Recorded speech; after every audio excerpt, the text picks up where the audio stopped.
Warning, I'm on a journey to handicap home runs in Major League Baseball. I'm not claiming to be sharp. I'm not claiming to have an edge. I bet based on the 3 Ps, pitcher, park, and price. We don't expect to win long term. This is for entertainment and education. If you like the video, like the video. There's no out of it for clicking that thumb. Welcome back to the Green Beans Go channel. It's your host, me. Tomorrow we have a big update. I mean, I'm not gonna sugarcoat it. I'm not gonna bury the lead here. We got a massive update coming for this series tomorrow. You don't want to miss it. You want to be here tomorrow. Again, in my 2 weeks of thinking and reflecting, I need to make some changes. And I feel gracious that you guys are going to allow that. And it's going to be better for all of us. But when we look at what we've done so far, there's 77 MLB days that have been played. We're down 7 units, which means we are losing on average 0.09 units per day, which is the price of entertainment. I have to look at this and I have to say this was an experiment from the start. We knew we weren't going to win money. And I look at that grand total of -7 and I say, man, that sucks. But when I look at it spread across 77 days, I say that's not too bad. Losing 0.09 units per day is not too bad. It is the price we pay, again, to be entertained. So this is our last day of only promos. I have 4 promo plays for you today. There were quite a few. So we'll get after those. Let's talk about the slate today. It is looking positive. I remember when we were in the dog days of spring and everybody would say, just wait for better weather. Just wait for better weather. Just wait for better weather. I'm like, we're getting good weather. Like, the weather's fine, guys. Quit saying that. I look today and I'm like, oh, this is what they meant when they said wait for better weather. There are some spots out on the slate. In New York, I think the conditions are solid, but I think the price is matched. We talk about this all the time. There's no edge necessarily to a lot of these guys. The books are accounting for the fact that the wind is blowing out and it's a small park and Dean Kremer's on the mound. So just, understand that and pick and choose your spots. Dylan Carlson, Ryan O'Hearn, Aaron Judge. Yes, I know, guys, I know. 225 I felt like is pretty good against Kremer. He has 4 homers against Kremer. And again, the conditions are perfect for him today. And DJ LeMahieu at 9-1. I think we get 3 to 4 home runs in this one. I'm fine if you look there. It's an early start, like an hour away. Game in Tampa. Detroit money line or the over? I'm looking at this game and I'm a little confused at this. Detroit has a serious and a sizable starting pitcher advantage in this one, and they're not the favorite. They're the underdog, and the over is only at 8.5. So I think either way you slice it, you could go with Detroit money line, you could go with the over, you could go with Detroit first 5. But as far as home runs, Winsell Perez 7-1 is too good in my opinion. Kerry Carpenter 375 is fair, and I like the matchup. Brandon Lau at 460 and Cameron Meisner at 980. Again, I think you get 3 to 4 home runs in this one. And I expect Detroit to rebound after, their 2 losses. They've lost twice. They have 2 losses in this series, but they're putting up runs. So I expect them to do that and more today. Game in Pittsburgh, I don't love from the Pittsburgh perspective. I cannot find a guy on the Pirates who I really can count on. Just looking at their team, not a bunch of home run hitters. Great conditions for right-handed batters. I just don't love the teams here. Adolis Garcia, Wyatt Langford at 430 and 440, and then Adam Frazier. It's a long shot, obviously 16-1. But if I'm going to play anybody in this game, I'm going to play somebody that I think has just pure value on a number, because matchup-wise, I don't care for anybody. That's why I'm going with that. It's red. I wouldn't touch any of these guys if I was playing. These are just suggestions. Game in Toronto. Left-handed batters on Chicago White Sox, I think, are the edge for them, but they don't have a ton of them. Andrew Benintendi, I'm shocked to see at 680. I thought he'd be in the 500s in this one. So I think there's a little bit of value there. As for Toronto, George Springer and Vladimir Guerrero Jr., both on Camby. You might not get as good of prices elsewhere. I think it's a fine spot, but I'm not sprinting to this game to lock in bets. We'll just put it that way. Game of Miami, no strong feelings. I could see 0 home runs. I could see 4 home runs. I don't have a good read on this. Grant Holmes has been loose with the juice, and Sandy Alcantara has also been a little inconsistent.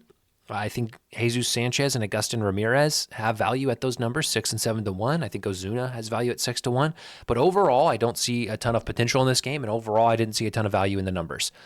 Game in Minnesota is where I do see value, and I think the value comes in on Minnesota right-handed batters. If you want to look for just pure value, look there. The wind is blowing to left field. That's going to help righties. Now, Quinn Priester, who's pitching for Milwaukee, been solid, but not solid enough that Ty France, 950, and Harrison Bader, 10-1, don't have just inherent raw value. I'm a little perplexed. I think Bader is closer to 8-1. France is closer to 6.5, 7-1 by my metrics. Which may not be good or may not be accurate, but it's something I'm looking at. So right-handed batters on Minnesota, I think, is worth a double check. For Milwaukee, Rhys Hoskins at 5-1 is the only sort of fine play that I have. Game in St. Louis, it's conditions versus pitching again. You got great conditions, but the pitching looks solid. I think you want to take right-handed batters for St. Louis here if you play this game at all. Victor Scott, 16-1, Mason Wynn, 550, but I didn't see a ton of, raw value outside of those guys. Game in Chicago, I was wrong. Flat out wrong yesterday. I took the under, game went over. You parlay every left-handed batter on the Cubs, you win. You win. Pete Crow, Michael Busch, Kyle Tucker, Ian Happ all hit one. And I believe Happ hit two. So we'll see what happens today. It's looking to be the same conditions. Logan Gilbert is pitching for Seattle, and he is one of Seattle's best pitchers, had been injured, came back, has looked good since coming back. So I'm tempering expectations for the Cubs. If Reese McGuire starts, has 3 or so home runs on the year, is a lefty, is I think raw value at 8-1, and then Nico Horner at 12-1. I don't even know if he's hit one this year, but we're doing what I call the strategy, which is when everybody else's odds drop due to the conditions and other people's odds do not drop, it is logical to say that they have value. Like if Pete Crow Armstrong is always 3 and 400, and today because the wind is blowing out at the degree that it is, and he's 215, that's a sizable drop. That's a sizable decrease in his odds. And you're giving me Reese McGuire and Nico Horner at the same odds that you were giving me when the conditions weren't great. Again, could be flawed. I think there's other ways to look at it, but just looking at it in that sort of vacuum, I think there could be value in those guys. J.P. Crawford and Cole Young on the other side of the ball. I think Seattle has the advantage here. Potentially Seattle money line if you're into that sort of thing. Game in Colorado. Prices? That's what it had me saying. Perplexed. I think it's the best conditions we've had in Colorado this year.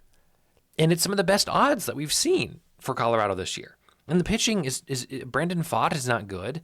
Anthony Senzella hasn't been, everything looks good in this game. Normally this would be a game where I'm like, pitching's great, conditions are great, what are the prices? Oh, okay, yep, here we go. Not interested. No, opposite. Josh Naylor at 510. I mean, there's days where he's in Arizona and he's below 510. Ketel Marte, 425. That's good for him any park. Michael Toglia, 400. Been hot. Mickey Moniak, 490. Been hot. Perplexed.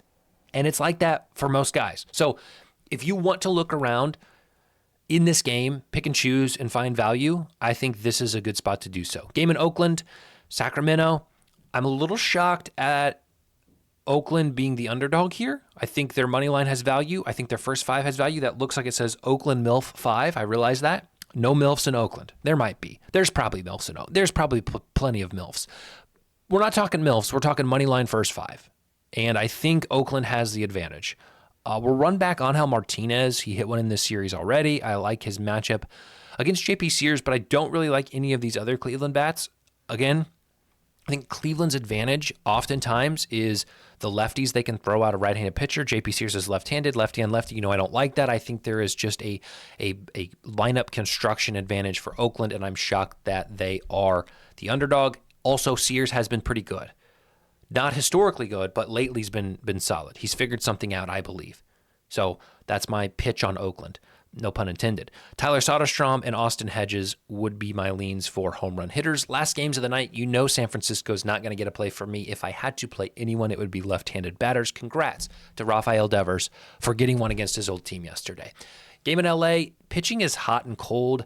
I look at Kyle Hendricks and I lick my chops. I foam potentially. There's some foaming to be done at the mouth. But every time I get excited, Kyle Hendricks comes out and pitches to the mean. Pitches fine. So it's a good spot conditions wise. I think there's batters who can do it.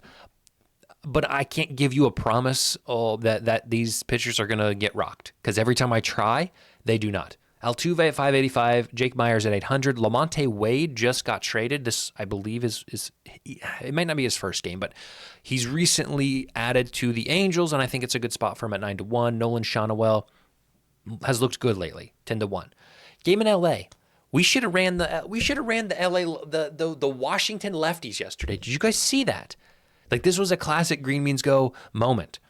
I think it was Abrams, Wood, Garcia, and Brandon Lowe. I think it was the first 4 batters in the order, all lefties.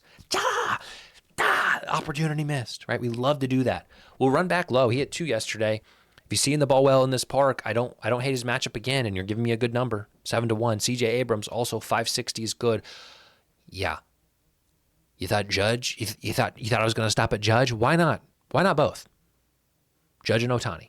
Who am I? Who have I become? Who? I mean, seriously. Do I need to re-look myself in the mirror? Do I need to pull out the mirror again? I've reflected these last 2 weeks. I'm going with Ohtani and Judge in the same card. I'm a sellout. I think 225 is good. Tommy Edman, 7-1. San Diego, nothing special here. Everything about it says left-handed batters, from the pitching to the conditions. I've given you some left-handed batters. I don't truly believe that they have a lot of value. These are just pure matchup-based. I wouldn't play them unless you have to. Last game of the night, Sunday Night Baseball, Philadelphia and New York. I don't think Philadelphia should be the favorite in this one.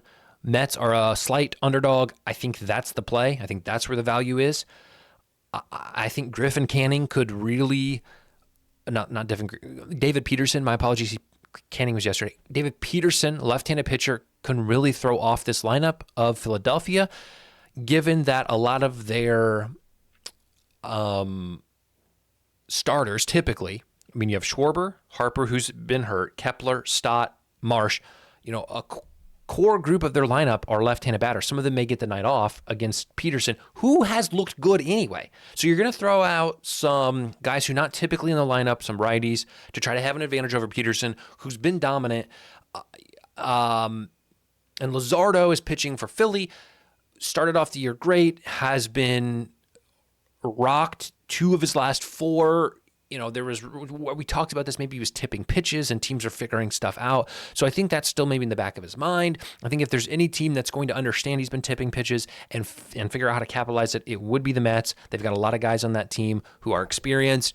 I just like the Mets in this spot. Marte and Castellanos would be my leans. I don't see a ton of value in a lot of home runs here because it looks like the conditions and the wind are helping lefties, but lefties are pitching. You know how I feel about that. Let's talk promo plays today. I got 4 of them, like I said. We'll start here. This may not look familiar to you guys. This is an app called Pick 6, DraftKings Pick 6. I'll show you what it looks like in case you want to download it, okay? It's that orange one right there at the bottom. It has the DraftKings logo. This is my B folder, B for betting. So it's very state by state based. Not every state has it. It's basically DraftKings version of Price Picks, and it's not. Here's what I'm going to say. Okay, and I don't want to give this away too loud. So listen, because you guys are good people. I'm going to tell you this. Their odds are not good.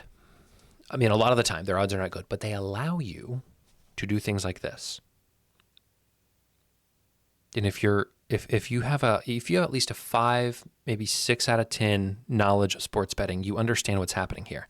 I've picked 2 guys who should bat within similar positions in the order to both get more than 1.5 hits, runs, RBI. So think about it. If Lawrence Butler gets a hit and Kurtz gets a hit after him in the same inning, Butler has a hit and maybe likely could score a run. Like, let's say he doubles, right? He's got a hit.